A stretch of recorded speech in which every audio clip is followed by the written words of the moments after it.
you can call me your pimpet. Hello, I'm Colleen, and you can call me your puppet. Puppet? Oh, fucking like that. Okay. Hello, I'm Colleen, and you can call me your pippet. What the fuck is a pippet? I'm Colleen, and you can call me your pivot. No, guys, pivot with a V. A pivot is a woman, usually a friend or a hottie that you're hanging out with, used in social situations to help meet other women. Now, like a lot of you, I've been put in the friend zone, probably because I acted like one of the guys, acting like I was their little sister or something. So there was never any of that sexual tension between us. So I started helping them out with being less awkward and more confident when talking to women. Now, I also noticed that when I was hanging out with my boys, that women looking in at us would be more interested, trying to see, like, who's he hanging out with? And sometimes it would turn into a game of who could get his attention more, me or her. That's really how the pickup chick got started. So in today's lesson, I'm going to be talking about pivots and wingmen.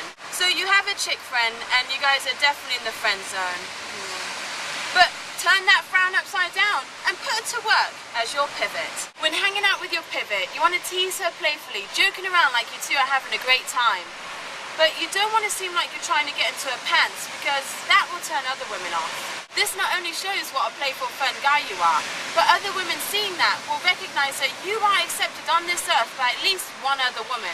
And they're wondering what you have that makes your pivot want to hang out with you.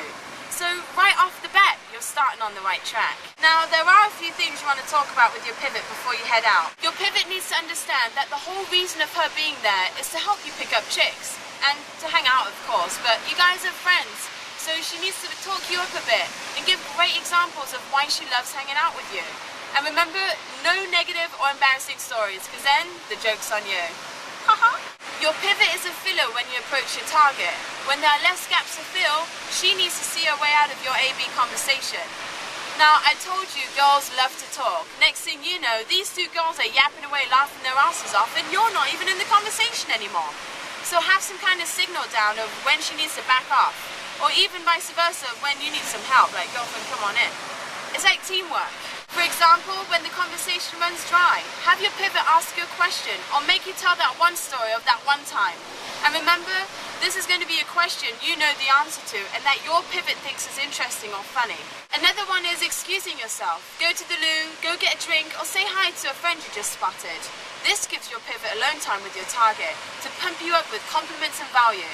Now, she doesn't need to go overboard. Maybe just a quick story of what a great guy you are. Now, a lot of you have a wingman. This is your friend, your partner in crime.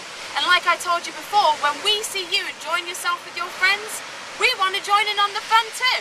Hey! One of the wingman rules is whoever spots out the target and approaches the group gets first dibs on the hottie. And that goes vice versa too. There's no need to argue over bitches. You both need to understand when it's time to back off and let your boy close the deal. And this goes the other way around too. Otherwise, you can call that cock blocking. Blocking the cock. Paging Captain Cockblock. Captain Cockblock to the deck, please. Use your wingman when you're hotties with all her friends so that he can occupy the friends while you occupy her. But if she's all by herself, hit her up one-on-one, because if we see two guys approaching us, that's double trouble. So what would you prefer, a wingman or a pivot? And watch what you say. I'm just joking. Not really. Ooh, and tell me some of your cock-blocking stories, and what would you do differently next time? Or maybe you're a cock blocker. In that case, we need to talk. I'll see you next time. Cheers!